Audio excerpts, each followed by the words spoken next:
बिस्मिल्लाहिर्रहमानिर्रहीम। इस वक्त हम मौजूद हैं बैतुल्लाह की दाईं जानिब और मेरे पीछे जो आप एक खाली मैदान देख रहे हैं, ये सिर्फ़ एक खाली मैदान नहीं है बल्कि ये वो जगह है जो आज हमारे लिए इबरत का निशान है।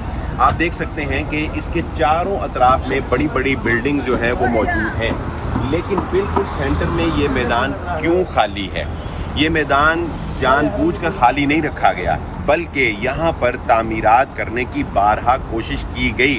आप देख सकते हैं, चला भाई ज़रा दिखाइएगा कि ये मैदान के दरमियान में आप ये जो देख रहे हैं पिलर्स लगाने की कोशिश की गई और लेफ़्ट साइड पे आप देखें कि पिलर्स थोड़े खड़े भी हैं, लेकिन यहाँ पर आज तक कोई इमारत स्टैंड नहीं कर सकी, कोई इमारत बन नहीं सकी, बनाई जा नहीं सकी, इसलिए कि अल्लाह ताला ने इस जगह को इबरत का निशान बनाया है। ये वो जगह है जिसका जिक्र अल्लाह ने कुरान मजीद में फरमाया कि वइदल मऊउदतु सुइलत बिअय्यि ज़ंबिन क़ुतिलत। जब जिंदा दरगोर की जाने वाली बच्ची से पूछा जाएगा कि तेरा जुर्म क्या था कि तुझे तेरे बाप ने जिंदा दरगोर कर दिया, तेरा इंतखाब तो अल्लाह ने किया था, तुझे अल्लाह ने पैदा किया था, तुझे सिर्फ इस जुर्म में जिंदा दरगोर कर दिया गया कि तू बेटी है।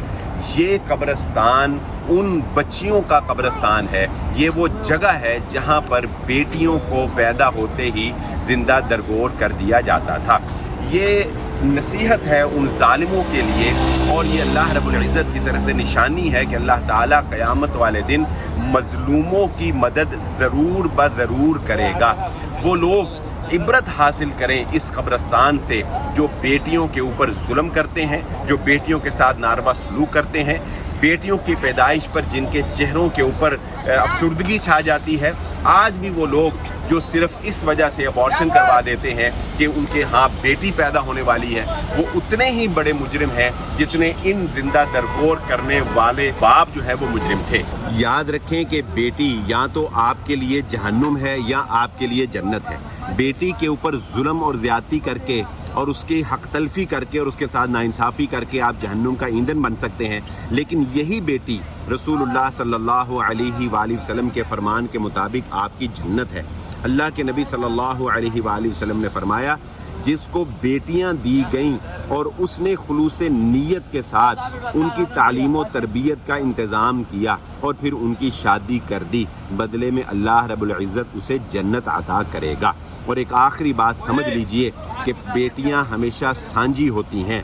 जब किसी की बेटी को बहू बना के अपने घर में लेके आते हो तो उसके ऊपर जुल्म रवा रखना, उसको नौकर बना के रखना, उसको गुलाम बना के रखना, उसको एक ज़िंदा लाश बना देना, ये भी बेटियों के ऊपर जुल्म करने में ही आता है। कितनी ही ऐसी बच्चियां हैं जो बराए नाम ज़िंदा हैं, वो एक ज़िंदा लाश हैं, ना उनकी कोई ख्वाहिश, ना उनके कोई जज्बात, ना उनकी कोई मर्ज़ी, बल्कि वो एक ग़ुलाम की तरह ज़िंदगी गुजार रही हैं।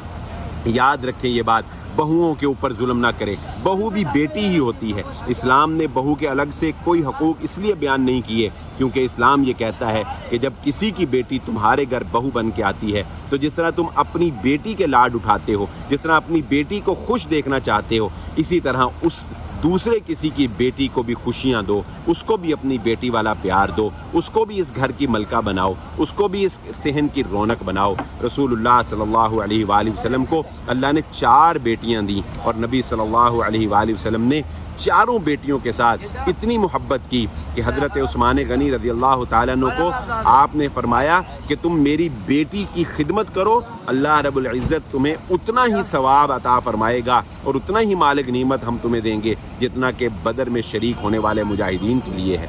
हज़रत फ़ातिमा के बारे में नबी सल्लल्लाहु अलैहि वसल्लम ने फरमाया था, फ़ातिमा तो बिदअतुम मिन्नी, फ़ातिमा मेरे जिगर का टुकड़ा है। जिसने फ़ातिमा को तकलीफ़ दी उसने मैं मोहम्मद सल्लल्लाहु अलैहि वसल्लम को तकलीफ़ दी। एक बाप ये जानता है कि बेटी के साथ कितना प्यार उसको है, वो अपने घर की रौनक और अपनी आंखों की ठंडक अल्लाह के नाम पर आपके साथ रवाना कर देता है। खुदारा बेटियों का ख्याल रखें, बेटियों के साथ अच्छा सलूक करें, बेटियों के ऊपर जुल्म ना करें, बेटियों के हक़ ना मारें। नबी सल्लल्लाहु अलैहि वसल्लम दुनिया से जाते हुए अपने मरदुल मौत में भी अपनी उम्मत को ये पैगाम दे गए, बेटियों के साथ अच्छा सलूक करना तुम इन्हें अल्लाह के नाम पर अपने लिए हलाल करते हो।